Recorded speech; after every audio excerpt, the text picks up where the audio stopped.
নিজ দপ্তরে সমসাময়িক বিষয়ে সংবাদ সম্মেলন করেন সড়ক পরিবহন ও সেতু মন্ত্রী ওবায়দুল কাদের। বলেন, সড়কে গাড়ির গতিসীমা নির্ধারণ ও বাস্তবায়নে কঠোর হবে সরকার। ইমপ্লিমেন্টেশন প্রসেসের ব্যাপারে আমাদের সিদ্ধান্ত বাস্তবায়নে আমরা এ ব্যাপারে অত্যন্ত সিরিয়াস। ভারতীয় পণ্য বর্জন নিয়ে বিএনপির অবস্থানের সমালোচনা করেন ওবায়দুল কাদের। ডোনাল্ড লুর সফর প্রসঙ্গেও প্রশ্নের জবাব দেন তিনি। তাদের আসলে কোনো ইস্যু নেই, ভারতীয় পণ্যকে ইস্যু হিসেবে বেছে নিয়েছে, এটা নন ইস্যু। সহকারী পররাষ্ট্রমন্ত্রী তাকে নিয়ে বাংলাদেশে তো মাতামাতি করবে, তার প্রয়োজনে সে আসছে, তাদের এজেন্ডা আছে, আমরা দাওয়াত করে কাউকে আনছি।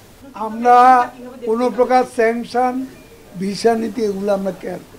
এদিকে সচিবালয়ে ভারতীয় হাইকমিশনার প্রণয় বর্মা সৌজন্য সাক্ষাৎ করেন বস্ত্র ও পাট মন্ত্রী জাহাঙ্গীর কবির নানকের সঙ্গে। পরে মন্ত্রী বলেন, জাতীয় নির্বাচনের পর ভারতের ভিসা প্রাপ্তি সহজ করার বিষয়ে পদক্ষেপ নেবে দেশটি। উনি বলেছেন যে নির্বাচনের পরে আমরা এ ব্যাপারে প্রয়োজনীয় ব্যবস্থা নেব। ভারত বিরোধিতা যখন আর কোনো ইস্যু না পেয়ে দুর্বল ইস্যু নিয়ে রাজনীতিতে কোনো ফায়দা লোটা কোনো সুযোগ নাই। ওয়ালটন ফ্রিজ কিনে অনেকের মতো আপনিও হয়ে যেতে পারেন মিলেনিয়াল। সেরা পণ্যের সেরা অফার।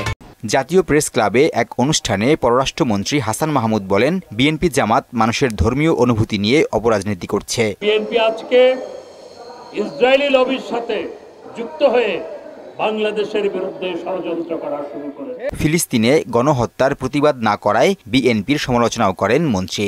এই গণহত্যার বিরুদ্ধে একটি শব্দ উচ্চারণ করে নাই। নাসির উদ্দিন, মোহনা সংবাদ, ঢাকা।